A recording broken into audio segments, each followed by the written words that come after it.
Salut! On se retrouve aujourd'hui pour une petite vidéo à laquelle je pense depuis quelques mois. Vous connaissez ma relation amour-haine avec la plateforme YouTube, donc quoi de mieux que de vous expliquer un aspect très flou de la plateforme, la monétisation. Alors, ce n'est pas la vidéo où je fais la rétrospective de ce que j'ai gagné, celle-ci viendra dans les prochaines semaines, car j'ai commencé à toucher des revenus AdSense en janvier 2024 et que j'enregistre ceci en décembre, donc j'attends d'avoir une bonne année complète pour faire cette vidéo. Pour les néophytes complets de YouTube, il y a plusieurs façons de générer des revenus directement sur la plateforme. Les boutiques, les membres payants, les dons et les revenus publicitaires. Ceci se divise en deux parties, les annonces et YouTube Premium. Car oui, ceux qui prennent YouTube Premium n'ont pas de pub sur leurs vidéos, mais le fait de regarder des vidéos génère quand même de l'argent pour les créateurs. Du coup, ce dont on va parler aujourd'hui, c'est surtout des annonceurs et plus particulièrement de la monétisation limitée, ou ce que la plupart des vidéastes appellent le dollar jaune. Rapidement, il y a 5 niveaux de monétisation. Désactivé, que ce soit par le créateur ou par YouTube, dans de rares cas de chaînes démonétisées. Inéligible, ce qui peut arriver si vous utilisez des musiques ou du contenu qui est revendiqué par des droits d'auteur. Partagé, ce qui signifie que vous recevez des revenus, mais que vous devez quand même partager une partie avec les ayants droit. Limité et activé, qui sont les fameux dollars jaunes et verts qui nous intéressent ici. Quand votre chaîne est monétisée et que vous y mettez une vidéo, YouTube va vous demander d'évaluer votre vidéo sur base de plusieurs catégories. La plupart du temps, soit on coche qu'il n'y a aucun problème, mais personnellement, vu le langage utilisé dans mes vidéos, je coche généralement la première option. Si le robot de YouTube détecte un certain nombre d'anomalies sur votre vidéo, elle va la passer en dollars jaunes. Car forcément, n'importe qui peut mettre une vidéo non adaptée et dire qu'elle est valide juste pour toucher la monétisation. Et c'est pas ironique car je le fais moi-même. Venez, je vais vous montrer. Sur ma chaîne principale Cléor, j'ai actuellement 3 vidéos qui ont la monétisation limitée. Mamamax, Belle Delphine et Gabiana, soit 3 sur 32 au moment où j'enregistre. Et cela veut dire que par rapport aux autres, ces vidéos ne me rapportent presque rien. Par exemple, pour 110 000 vues, la vidéo de Mamamax m'a rapporté 125 €. Celle de Belle Delphine, qui en a plus de 200 000, a généré 145 €. Et pour vous donner un ordre d'idée de ce que ça aurait pu rapporter en dollars verts, je vais prendre une autre vidéo à plus de 200 000 vues, celle de Safo, pour vous montrer qu'elle a rapporté 1200 €. Vous comprenez maintenant pourquoi on censure à mort nos vidéos? Après en avoir discuté avec d'autres youtubeurs, on m'a conseillé de changer le titre de mes vidéos, car le robot analyse également la miniature, le titre et la description. Et c'est ainsi que je suis entrée dans une petite boucle d'incompréhension. On va faire une petite expérience. On va prendre ces deux vidéos, en nous répertorier sur ma chaîne. Il s'agit de 2 tests pour la vidéo sur Hypnotiste Safo. On voit qu'elles ont la même durée, qu'elles portent toutes les deux le titre Popo le youtubeur rigolo. Pourtant, l'une a été monétisée par le bot et l'autre non. Même si celle du dessous est monétisée, je vais changer le titre en Hypnotiste Safo,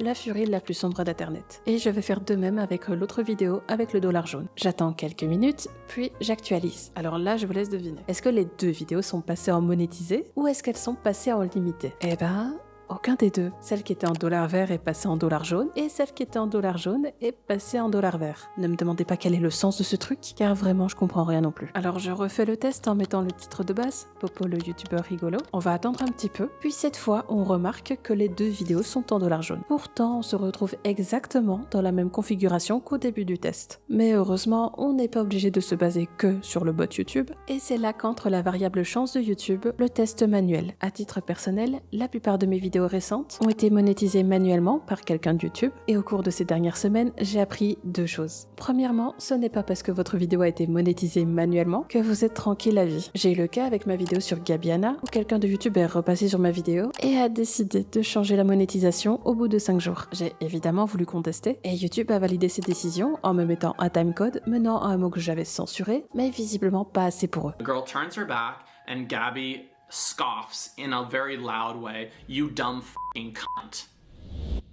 Le nombre de dramas de Gabiana est énorme. Et la deuxième chose que j'ai apprise, c'est qu'il faut téléverser plusieurs fois votre vidéo et multiplier les tests de monétisation. Je m'explique, YouTube est incroyable, mais les humains ont chacun une sensibilité différente, et c'est ainsi que je me retrouve avec des décisions différentes pour une même vidéo. Par exemple, pour cette vidéo sur Jem, j'ai effectué 3 tests dont 2 ont été validés et 1 a été limité. Mais ce n'est pas tout. Quand YouTube refuse de passer votre vidéo en dollar vert, ils doivent indiquer les raisons de leur refus. Et c'est là que ça devient drôle. Voici la raison pour laquelle ce test a été refusé. Elle demande 600 $ par mois si vous faites de l'hybride ou de l'IA. Elle a un joli corps et aucun tatouage avec une garantie de 7 jours. Ça veut dire quoi? Tu lui rends sa liberté au bout de 7 jours si t'es pas satisfait? Apparemment, ce que vous venez de voir, c'était du contenu pour adultes. Si je reprends ce short sur Digital Princess, c'est aussi durant cette période qu'elle décide d'arrêter ses boulots alimentaires pour se lancer sur OnlyFans et poster du contenu pour adultes. Apparemment, le contenu pour adultes, c'est d'afficher une capture de sa description OnlyFans. Bon, au niveau des justifications, celle de Mamamax me semble la plus logique, car la personne m'a indiqué que toute la vidéo était problématique, et vu le sujet, je suis totalement d'accord. Mais la justification qui me fera toujours rire, c'est celle de Belle Delphine qui a été limitée pour contenu pour adultes à cause de ce passage. Installez-vous confortablement, car aujourd'hui on va parler de Belle Delphine, la modèle provocatrice.